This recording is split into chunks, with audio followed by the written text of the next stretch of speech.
حضور نبی کریم رحمۃ للعالمین صلی اللہ علیہ وسلم نے یہ ارشاد فرمایا، حضرت ابو جہیم انصاری رضی اللہ تعالیٰ عنہ راوی، فرمایا پیارے آقا صلی اللہ علیہ وسلم نے کہ لو یعلم المار بین یدی المصلی فاذا علیہ فی ذلک لکان ان یقف 40 خیرا لہ من ان یمر بین یدیہ، جس کا معنی اور مطلب یہ ہے کہ سرکار نے ارشاد فرمایا نمازی کے سامنے سے گزرنے والے کو اگر یہ معلوم ہو جائے کہ اس گزرنے پر نمازی کے سامنے سے اس کے لیے کتنا بڑا گناہ ہے تو وہ 40 تک ٹھہرا رہنا بہتر سمجھے گا مگر نہیں گزرے گا۔ تو 40 تک ٹھہرا رہنے کا مطلب کیا ہے؟ 40 کا مطلب یہاں پر دوسرے محدثین نے بیان فرمایا 40 کا معنی 40 دن تک ٹھہرا رہے گا مگر سامنے سے نہیں جائے گا، اور 40 کا معنی 40 مہینے کھڑا رہے گا مگر سامنے سے نہیں جائے گا، اور 40 کا معنی 40 سال تک کھڑا رہے گا مگر سامنے سے نہیں جائے گا۔ حاضرین کرام، اب اس حدیث پاک کے دو مطلب بیان کیے گئے کہ 40 سال تک ٹھہرا رہے گا اور سامنے سے نہیں جائے گا، تو مطلب کیا ہے، اس کا معنی کیا ہے، کیا بتانا چاہتے ہیں؟ اس سے پہلے آپ یہ جان لیجئے کہ یہ حدیث پاک دو کتابوں میں، ایک تو صحیح بخاری شریف میں حدیث نمبر 510 اور دوسرا موطا امام مالک رحمۃ اللہ علیہ کی کتاب ہے موطا، تو اس کے حدیث نمبر 272 میں یہ روایت اور یہ حدیث پاک بیان کی گئی۔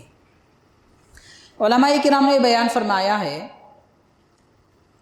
اگر کوئی آدمی ایسی جگہ کھڑا ہو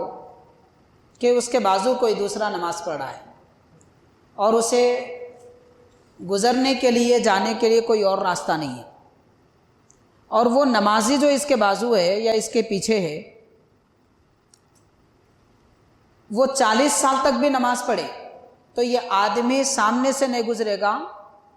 اس خوف سے کہ سامنے سے گزرنے پر جو وبال ہے، جو گناہ ہے، وہ اس سے ڈرتا ہے۔ تو نمازیوں کے سامنے سے گزرنے کو لوگوں نے عام بات سمجھ لی ہے، جیسے امام صاحب سلام پھیر دیتے ہیں فوراً اٹھ کے نکل جاتے ہیں، یہ دیکھنا تک گوارا نہیں کرتے کہ کوئی پیچھے نماز پڑھا ہے یا نہیں پڑھا ہے۔ یہ اتنا بڑا گناہ ہے کہ اگر لوگوں کو معلوم ہو جائے نمازی کے سامنے سے گزرنے کا گناہ کیا ہے، 40 سال بھی ٹھہرنا پڑے تو ٹھہرا رہیں گے مگر سامنے سے نہیں گزریں گے۔ حاضرین کرام، حدیث پاک کا ایک مطلب اور ایک مفہوم تو یہ، اس کا دوسرا معنی اور دوسرا مطلب یہ بتایا گیا جو عذاب، جو گناہ نمازی کے سامنے سے گزرنے والے کو ملتا ہے وہ اگر بیان کیا جائے تو سامنے سے جانے والا ارادہ اگر کوئی کرتا ہے، اسے معلوم ہو جائے کہ کیا گناہ ہے، تو وہ حیرت میں، پریشانی میں 40 سال ٹھہرا رہے گا، اسے احساس بھی نہیں رہے گا اپنا، سارے کام بھول جائے گا اور اتنی مصیبت میں رہے گا ڈر اور خوف کی وجہ سے کہ سامنے سے گزرنے پر اتنا بڑا گناہ، اس ڈر سے آگے نہیں گزر پائے گا۔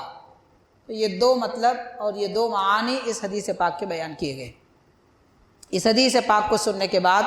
ہم اچھی طرح سمجھ سکتے ہیں